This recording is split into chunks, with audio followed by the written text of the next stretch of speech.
100 साल पहले कछुओं की एक प्रजाति खत्म हो गई थी, लेकिन हाल ही में इस प्रजाति की एक मादा कछुआ दिखाई पड़ी है, जिसे सेहतमंद और चलता फिरता देखकर वैज्ञानिक हैरत में है।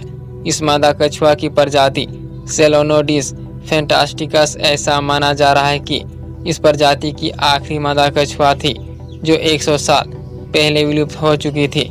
लेकिन हाल ही में इक्वाडोर के गैलापागोस आइलैंड पर यह मादा कछुआ वापस देखी गई है। इस विशालकाय मादा कछुआ को गैलापागोस आइलैंड समूह के फर्नांडिना आइलैंड पर 2 साल पहले देखा गया था।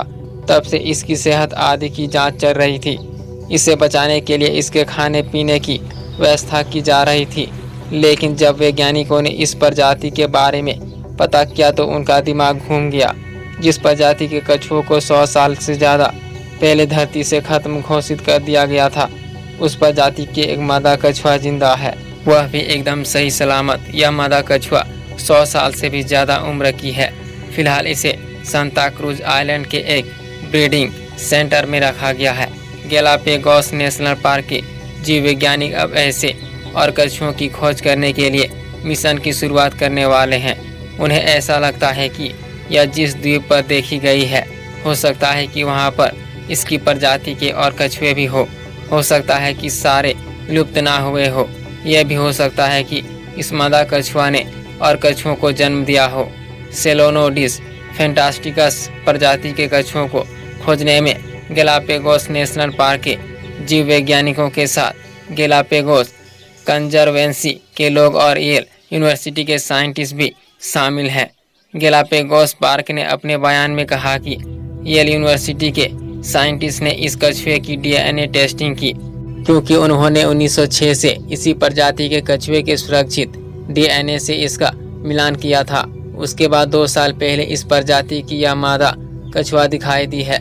फिलहाल वैज्ञानिक इस कछुए के सैंपल लेकर 1906 में देखे गए नर कछुए के सैंपल से मिलान कर रहे हैं।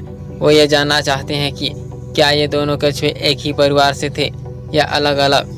इस समय विशालकाय कछुओं की अलग अलग प्रजातियों को मिलाकर देखें तो गैलापागोस द्वीप पर करीब 60,000 कछुए रहते हैं। दुख की बात तो यह है कि लोनसम जॉर्ज के नाम से प्रसिद्ध पिनाटा आइलैंड कछुआ अपनी प्रजाति का आखिरी नर था। उसकी 2012 में मौत हो गई थी। उसकी पीढ़ी और प्रजाति उसके साथ ही खत्म हो गई। वैज्ञानिकों का मानना है कि गैलापागोस द्वीप पर कछुए 20 से 30 लाख साल पहले आए होंगे।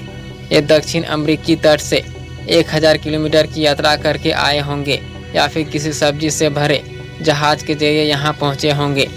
इसके अलावा इस द्वीप पर कई विशालकाय सरीसृप भी आए होंगे। सो गाइस, आज की वीडियो में इतना ही। अगर इन्फॉर्मेशन लगा हो तो हमारे चैनल को लाइक करें, सब्सक्राइब करें और हमारे साथ बने रहें। तब तक के लिए जय हिंद, वंदे मातरम।